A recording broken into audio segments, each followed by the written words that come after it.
Heather, as many of you will know, is the former director at the British Union Conference for Children and Family Ministries and Women's Ministries and Prayer Ministries. She is extremely passionate, even though she is retired. I can't believe it. Heather and her husband are still very active in ministry. She's very passionate about children. And I think I'm just going to quote you where you can see what she said, but for me, this was really powerful. Heather believes that caring for the children, spiritually, mentally, and emotionally, is the heartbeat. I just love that. The heartbeat of our society, and that the church can play an invaluable role in keeping strong this vital heartbeat. Heather, we look forward to your presentation. I believe that you have some of our group on the platform that are going to interact with you in the section. It's a very, very important topic.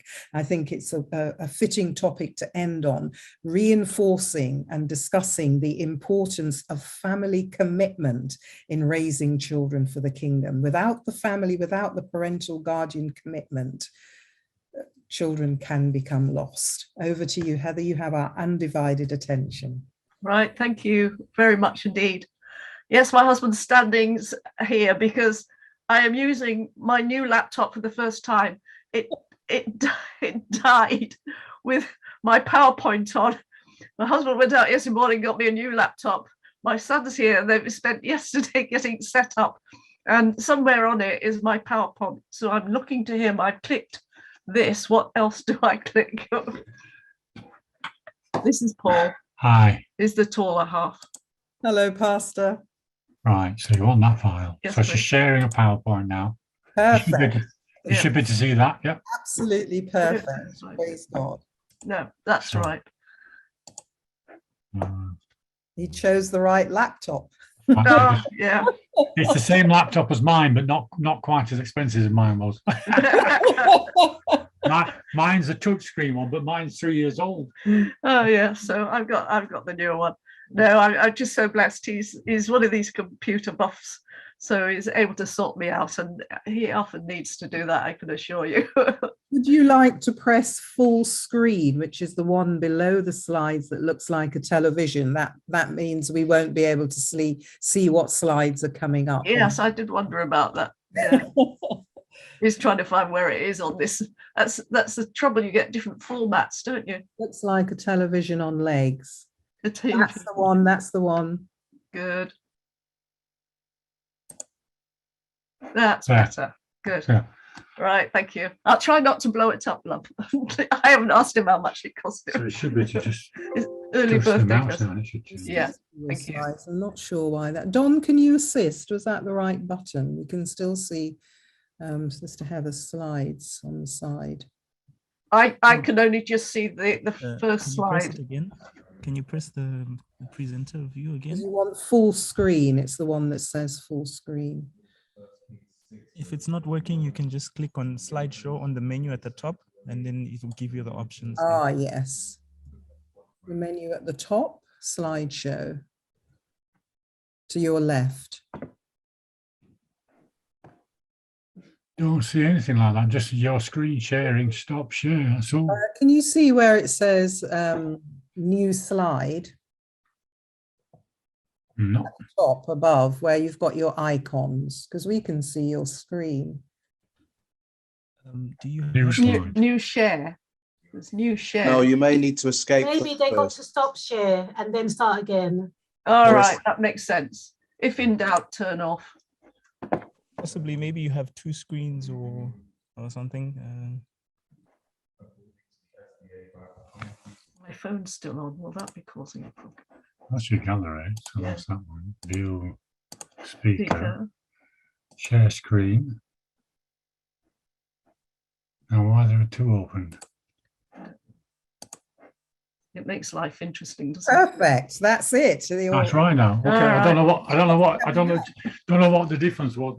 I touched it. That's what it was. You'll say to me, "What on earth have you done?" I haven't done a thing. I just looked at it, but you must have done something.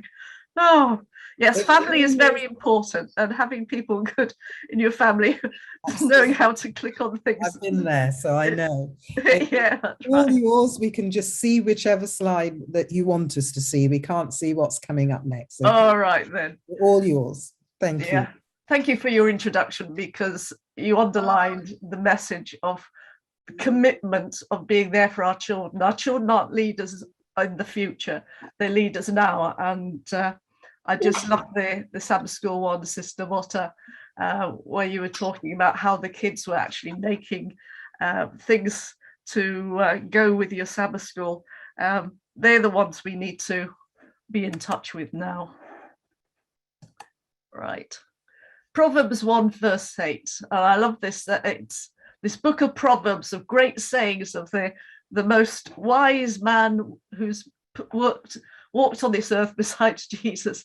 He gives these words: listen, my son, to your father's instructions, and do not forsake the teaching of your mother. So of course, because of the cultural background, they tend to talk about sons rather than sons and daughters, but we had the daughters in there as well. As we think about listening and taking time with our children, it is vital.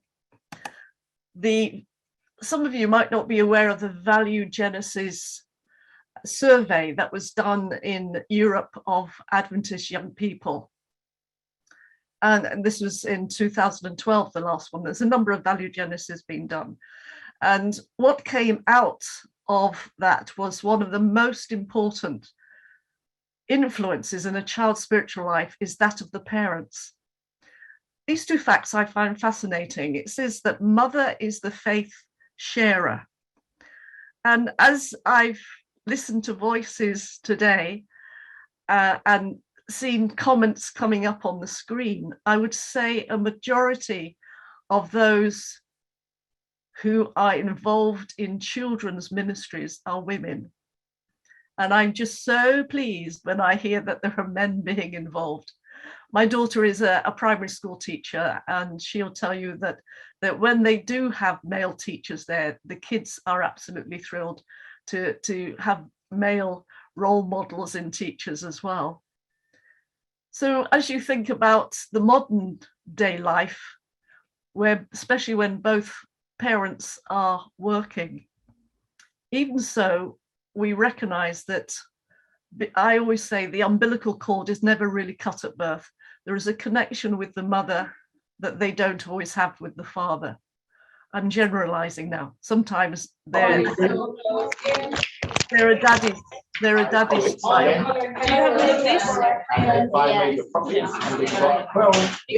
Could you mute your microphones, please? John, if necessary, could you mute everyone and then unmute me at the end, because it's distracting. Thank you. That sometimes a child just wants study all the time. This other factors, and perhaps we can have some ideas come up on the screen here. I'm going to pose it as a question. Why do you think a father's views on faith influences their children's decision for Christ? In fact, 70% more likely fathers are to influence their children in this area than mothers. Any ideas? While you're thinking about it, I was shocked when, with my family ministries hat on, to find that on average in a week, a dad only interacts with the child one-to-one 15 minutes in the week. The rest of the time, dad is giving orders. Hurry up, we're going to be late for church. Why didn't you get yourself ready the night before? Why are you still getting this stuff ready for potluck?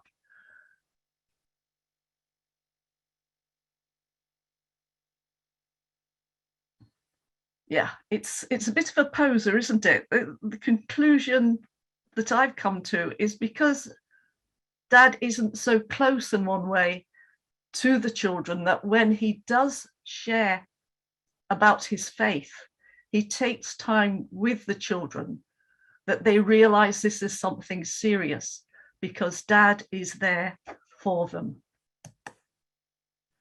In the book by Ellen White, Child Guidance, there's a statement there where it says there is no more important mission field than our home.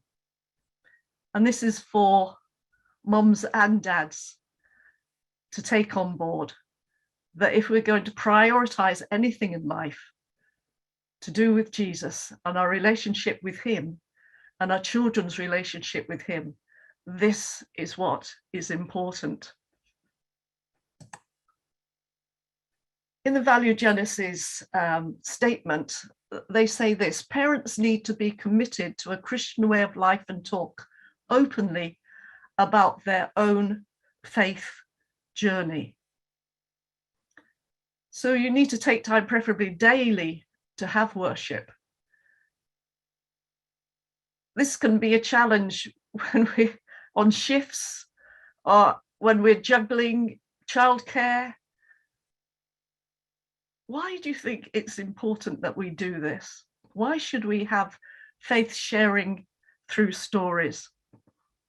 Well, if you have a look at the Bible, a majority of it, especially in the Matthew, Mark, Luke, and John, are stories that Jesus was telling. And Matthew, Mark, Luke, and John are writing stories about what was happening.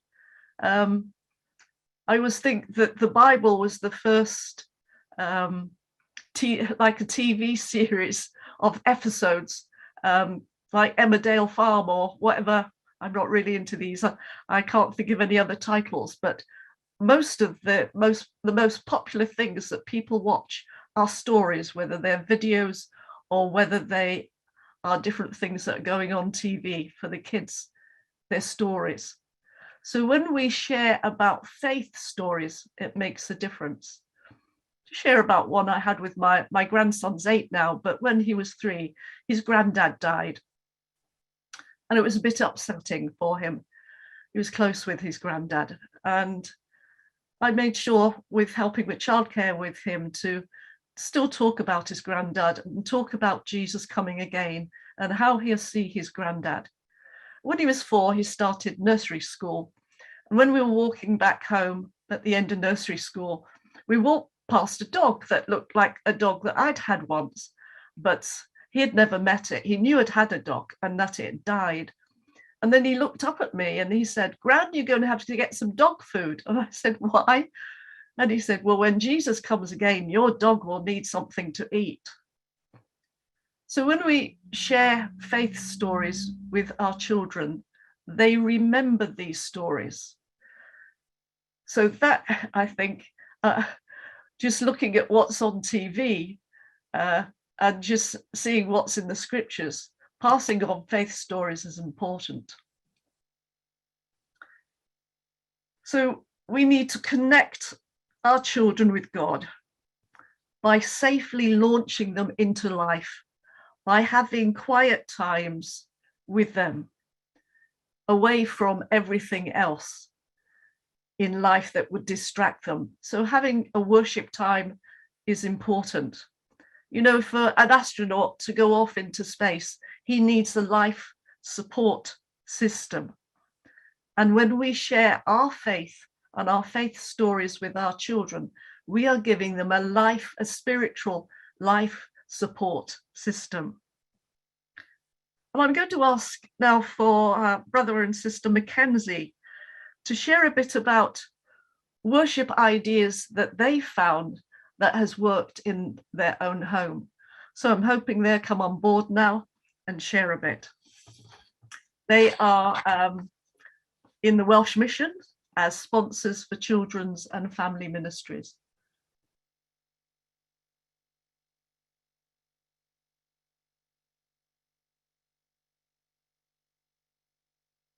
Wondering whether you need to stop sharing, Heather, so we could see them. Right. So how do I do that? Click on at the top. stop share. Right. Which is red. Perfect. Yeah. Here they are. Hello, Eileen and Kenroy. You're muted.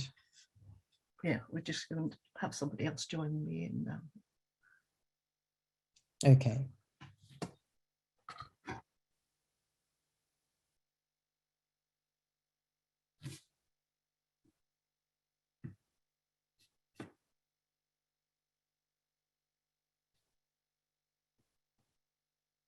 Not sure where they've just. They should be able to mute now. To unmute, I mean. That's better. Yes. You didn't want us to speak, we can tell. We Good afternoon, everyone. thought you were doing sign language. And not very good either.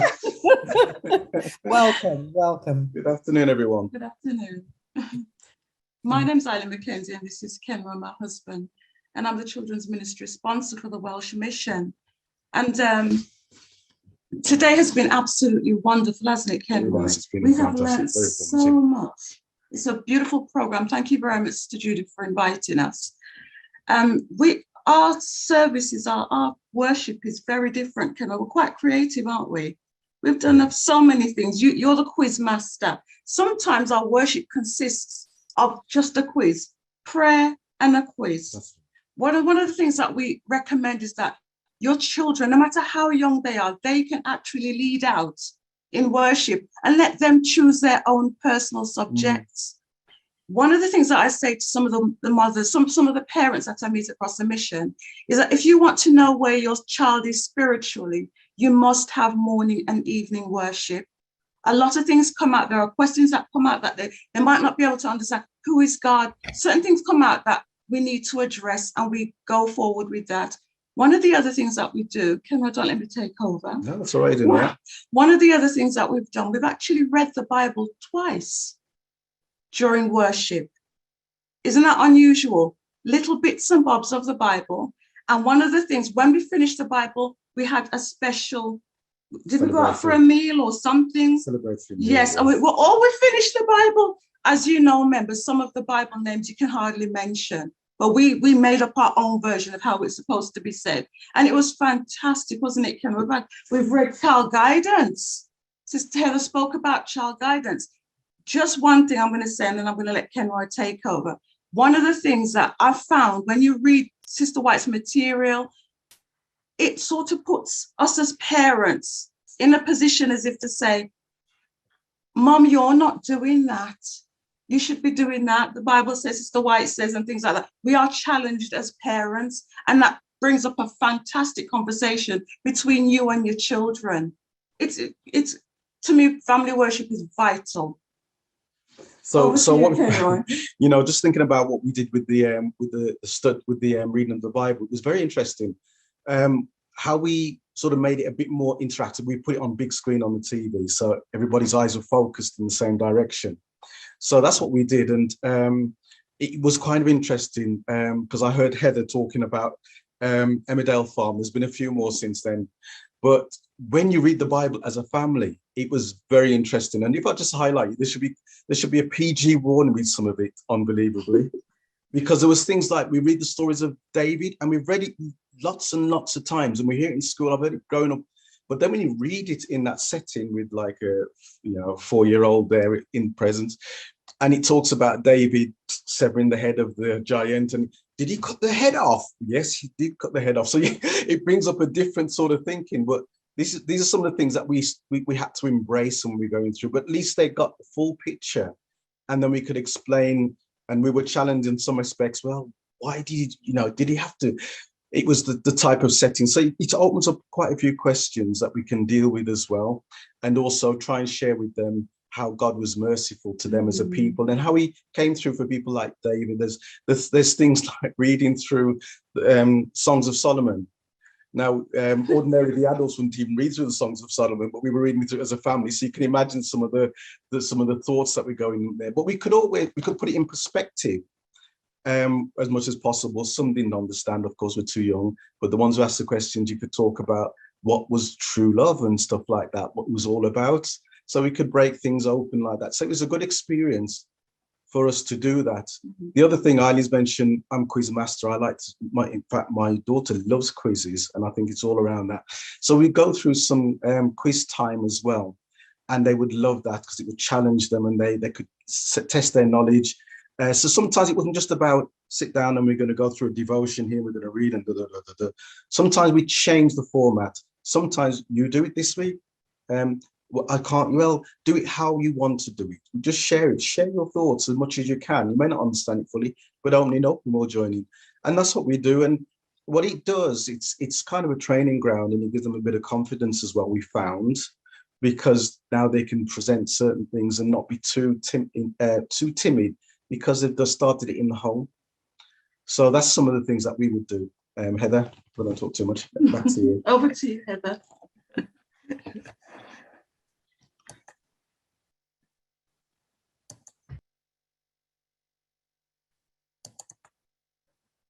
Thank you. I really appreciate you having us sharing and challenges to us as parents or grandparents to actually go through the Bible and Ellen G. White. But there are so many different devotional books that you can get hold of.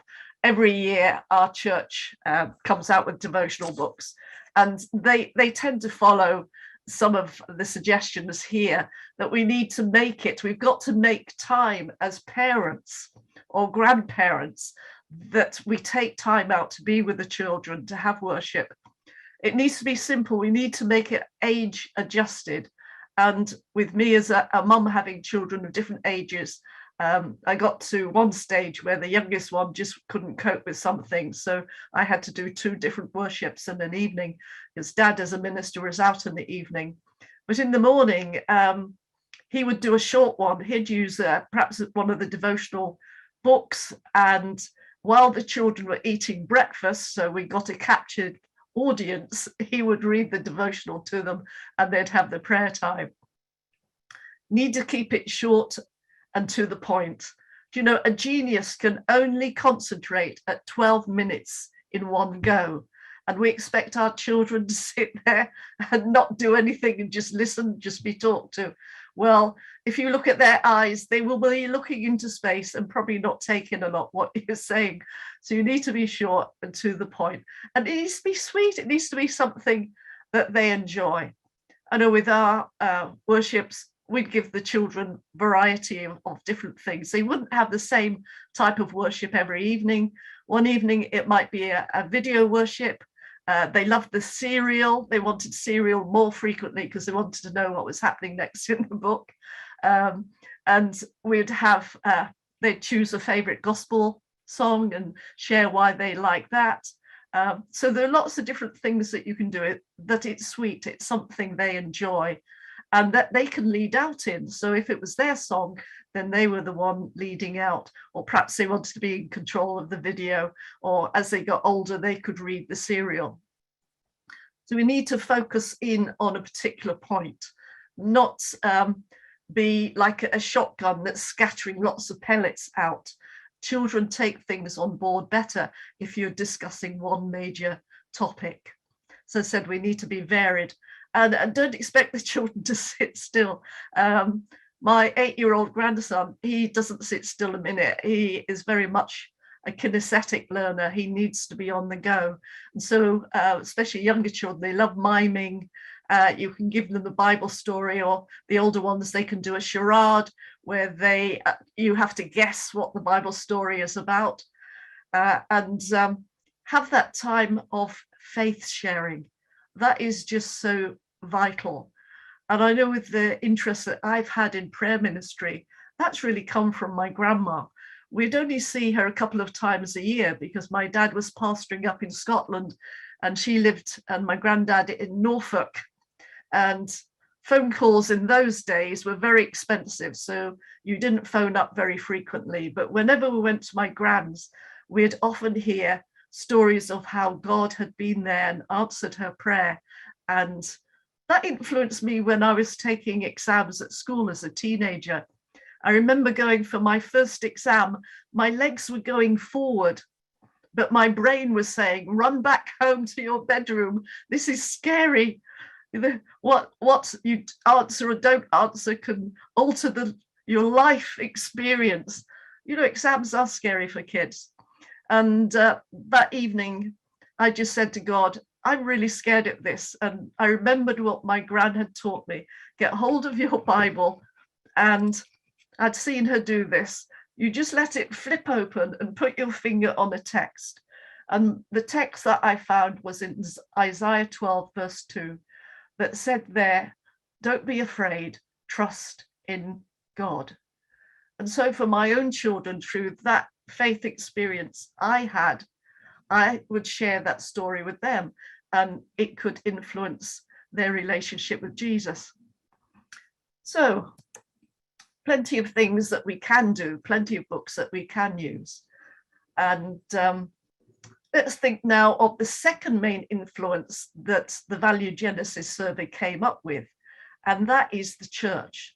So now you've got the parents, firstly, and then the church. So the parents role modeling their commitment to church attendance is vital. The two need to go together. If parents don't see church as being important, the children are going to copy the parents. They will think church isn't so important. It doesn't matter when I turn up, when I click onto Zoom, I can just do it when I want. And children's Sabbath school plays an important part influencing our children. So what does it say to children when they're brought late to their class? For me, I came to recognize that we have a challenge with the GraceLink curriculum, because GraceLink is very much based on how children are taught in school, in that you have a building strata. You always start off with an experience that children can relate to. So if it's to do with being bullied at school, make sure that if you come in with a topic like that, that you know where you're going with it, and that if a child does declare that they're being bullied, how you need to know how to go forward with helping them. And then you relate then to Joseph, how he was bullied by his older siblings and thrown down a well. So when you are coming with a story or incident in life that children know about, then they're able to get into what the Bible story is about. So if children come in late to class, they're actually missed out an important part of the basis for the rest of the morning with their Sabbath school. So what can we do to help? How can we encourage being on time? When I was doing children's ministries, one thing people did ask for was resources, because 20 odd years ago, we didn't have IT as we have now. But the other main thing I found was that how can we get children on time? And I've asked Judy's helped me with a couple of folk to sit. What do I need to click on now? Stop share, that's it. There we go. We've got some folk here who are going to help give some ideas of how they've met this challenge on encouraging children, or should I say parents, on time. Hello, my name's Caroline. I'm from the Stoke Newington SDA Church, and I'm the head of children's ministries there. So in terms of encouraging parents to bring the children out on time, what was the problem is that when children came late, it was difficult for us to get everything into the program, because you'd start 15 minutes late when you've actually planned a program for an hour or 45 minutes. So what we decided to do was incentivize the children, because we understood that sometimes it's not the teachers telling the parents, you need to be on time. It's sometimes the children saying, Mummy, Daddy, we need to be on time because we're doing this or we're doing that. What we also did was we incentivized by using certificates and maybe prizes for attendance. We also have a program that we're running, which is called Show and Tell, which is where the parent sends video clips or pictures of what the children are proud of. So, for example, if they've got an award for reading, if they've got an award for a science project, or if they've done a video clip of them doing a cartwheel or something interesting, we would show that at the beginning of Sabbath school. And because they want all their friends to see them, they want to be there to see those videos. We also work on projects. Recently, in line with the Grace Link programs and the Sabbath school, we've been doing about the 10 Commandments. So one of the programs was to make some 10 Commandments. So we sent the parents out the instructions and what they needed to make the dough. And we all made 10 Commandments together. And what was really good is that we actually saw that the parents were on Zoom, rolling out the dough, making the 10 Commandments with their children. And it was really nice to see them engaged in that. So it was parents and children working together in Sabbath school, which was really nice to see. We also do this with other programs. For example, if we have Mother's Day or Father's Day coming up, we have the mothers helping the children do the Father's Day gifts, or the fathers helping the children do the Mother's Day gifts. So that's how we get to get them involved, just to really promote what we're doing, get the children excited about it. And in doing that, the parents want their children, they don't want their children to miss out, so they get them there on time. And that's what we do at Stoke Newington. Back to you. Right, Winnie, have you got something to share as well?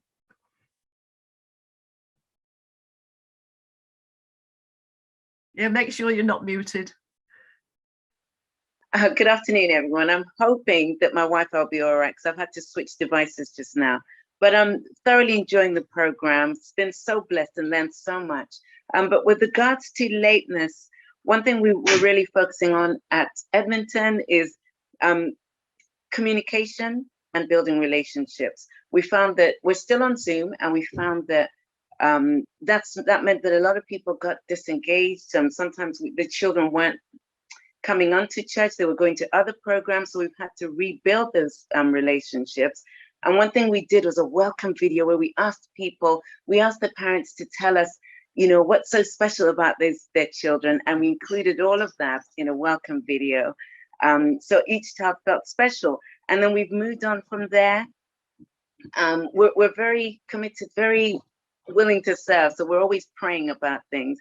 And what we've done is that we're starting prayer partnering, which means that we'll know what each other's needs are and be able to look out for each other and pray for each other. We've got now a shared vision. We're including the parents, because we've got a small team. We're including the parents in the vision so that they know where we're going and, the progress that we're taking. We've asked the children as well. We really want the children to feel that JSS is for them. So one thing we've done is to get them to agree on rules. And one of the rules they said is that, guess what? They want everyone to come on time. And so we've agreed that. They've set their own theme. They've worded the theme. We've given them roles so they know what they're passionate about. Some of them are they want to pray. Some of them want to welcome the rest. Others want to be involved in feedback, because we are never above getting feedback and constructive criticism. So I'm trying to think what else. We're generally working towards goals and using their gifts. And that's another really important thing, is that the children, sorry, bear with me a moment. My daughter's trying to help me with the IT thing, but she's making background noise. Can you, that's fine, just leave it. So we're using their gifts in JSS. So some of them might say, I'm going to contribute through a picture. Some of them might contribute through a video. And we're really making it their own. So when they come, this is their space. And they're very welcome to give feedback on how we can improve on that. Yeah, as well as challenging them. We really like to challenge them with stories and similar. I was really inspired by what Eileen McKenzie said. Reading things that they might not necessarily read about ordinarily, just to really expand their knowledge and get them to get a deeper spiritual understanding. So with all of that, we found that it has helped a lot with timekeeping. Thank you, Heather. Thank you. Right, Judy, did we have anybody else going to join in on this discussion? There was one other, Felicia. Hello. Felicia, yes, can you share? You had lots to share with us, thank you. Well, I think most of the ones that were shared that I was going to share was has already been mentioned, but the one thing that we use is we've got these children. I'm from Exeter Church, sorry. We've got the Exeter Children WhatsApp group, and because some of us are still on Zoom and some of us are in church physically. Sorry, my dog is just going crazy at the moment because he's just had a wash. Yeah, he's just running around my office now. So what I tend to do is when I start the Zoom, I just say in the message saying Zoom is now open. And then if it's 10 o'clock and people are still not coming in, I just send a very quick message saying, where are you guys? We are now starting, please come. And then everybody will start, clicking Zoom and then we are trying to admit everybody. So that's just a simple thing, but everybody gets to see the message and they would just join in on time. Thank you. Thank you. That's all our contributors. Back to you, Heather. Right, let's see if I can share the screen again. Where are we? We were on that one. Brilliant. Right. We're just pulling everything together now. I've been quite thrilled, Judy, with the different presentations that have been going on during the day. And I think that there's a wealth of information out there that can help people. But I believe that it's person to person that has the greatest influence. And if we're going to encourage children to be on time, sometimes it's good to have parent partnering, that if there's somebody who has a particular problem at getting to church, that you can ask someone who is a stalwart and can be tactful to say, are your bus times out? Can I give you a lift? Or they're having trouble at home with the children and the children aren't wanting to come to church, that they can pray for one another. Also, there tends to be something that's happening that never happened when I had my children, and I wish it did happen, because I think my children would be sat still better during second service and not be saying, I'm hungry, mummy, is that they actually have some food at the end of Sabbath school or a part of Sabbath school. You could take on board, I know I've seen a couple of outreach churches that we've been involved with, and they actually start with breakfast. So they're giving this fruit there and this toast. And so people come on time because they're going to get something to eat. So that's something else that perhaps you can think of, and encouraging others to be on time. I'd just like to pull everything together in this last slide of looking at examples in the scriptures that can be encouragers to us. Some folk are spiritually single parents, and that means that they may be married to somebody who is not a believer, or they don't attend church, or they could be a single parent. And that is a particular challenge, I think, when you're trying to cope by yourself. And then there's us who are grandparents. We want to be there to help support our children and our grandchildren. And we can play a lot in influencing our children spiritually. My grandson, before he goes to school, we stand in the porch and I put my hand on his head and do as Joseph and Mary would have done with young Jesus before he went out. And I just say a single sentence prayer of blessing on my grandson. Because when I pick him up from school or going to school, he tells me different things that are going on and how this particular child's being not particularly nice. And I will pray that God will help him cope with that situation today. So as grandparents, we have an important influence. And this is what happened to the boy Timothy. You can read this in 2 Timothy 3, verse 14 and 15. His dad was a Greek, and he had married a Jew, and his mother-in-law was a Christian as well. And Lois and Eunice spent time with Timothy. And that's why when the Apostle Paul came to his town and Timothy heard what Paul was preaching, he was convicted to be a Christian, to be a Christ follower. And more than that, he ended up being a minister and sharing his faith with others. And the Apostle Paul points out, yes, since a child, you were brought up at their knee to know the scriptures. So don't despair if you find yourself in that category. The Holy Spirit can work through you as a single parent or grandparent.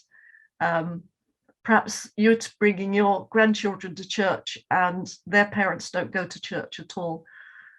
Just thank God that you can be that important influence for Jesus.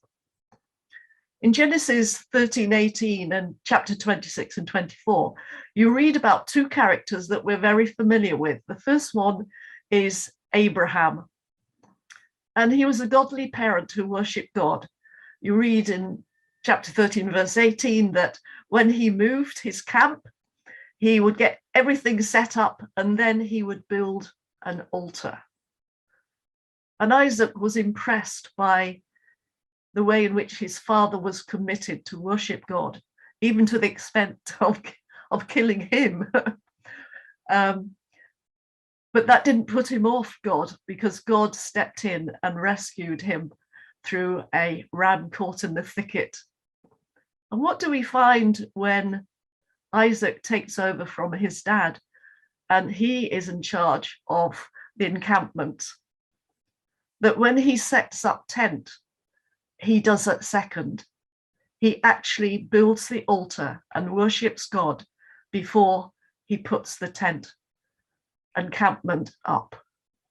You see, as godly parents who worship God, they can influence their children to put God first.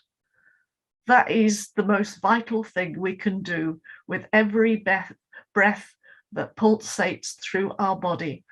That is to put God first in our life, and that we can role model to their children, to our grandchildren. And as children's ministry leaders in the church, Sabbath school leaders, we can be there to role model so that they can see that Jesus really does give you a source of joy. And there's lots of different songs you can think of. You know, I've got the joy, joy, joy down in my heart. You know, we can sing these songs, and when we have a smile on our face, then children know it's best. It's like joy, isn't it? J, when we put Jesus first, others second, and yourself last, that can give you the greatest satisfaction in being a human being. So I thank God for all of you who are dedicated to sharing about Jesus, whether it's in the church, whether it's through Holiday Bible School, in the community, as parents and grandparents. Never give up, just keep going, and know that perhaps you may feel a failure, but in years to come, you find that somebody is in leadership that you were there for. I think of William Carey in the 1700s. He was the first main missionary from Britain to go to India. And it took him many years before he had his first convert. And the old pastor of the church was on his deathbed, and somebody was visiting and said, well, in your life, what have you done that's worthwhile? And he said, look at William Carey. May this be your experience too, that there are William Careys who are out there for God that you have influenced. So may God bless you. Have we got any questions?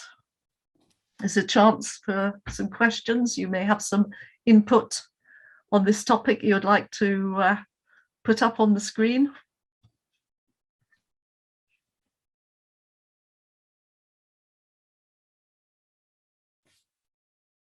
There's been lots of positive feedback,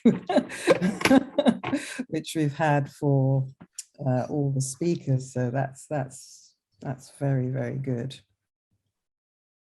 there are no questions, I would just like to thank you so much, Heather, for taking the time to come and be a part of this symposium. I know I've been through some of the material that you wrote with Karen Holford. I think some went back to 2009. It's just absolutely priceless and timeless. So thank you. And some of that was what gave me the inspiration that it was time to do something like this. And also throughout lockdown, I had the opportunity to visit lots of different Sabbath schools virtually. And sometimes you get the impression if it's a challenge virtually, in some ways it could be easier if it's properly organized. I wonder what it's like on you know, when you're in person, when children actually attend, particularly if you haven't got enough teachers, children are from different age groups, and you know, the preparation. I hope that this weekend has given our leaders enough ideas to exercise flexibility when running your Sabbath schools. And thank you all so much for the work that you do.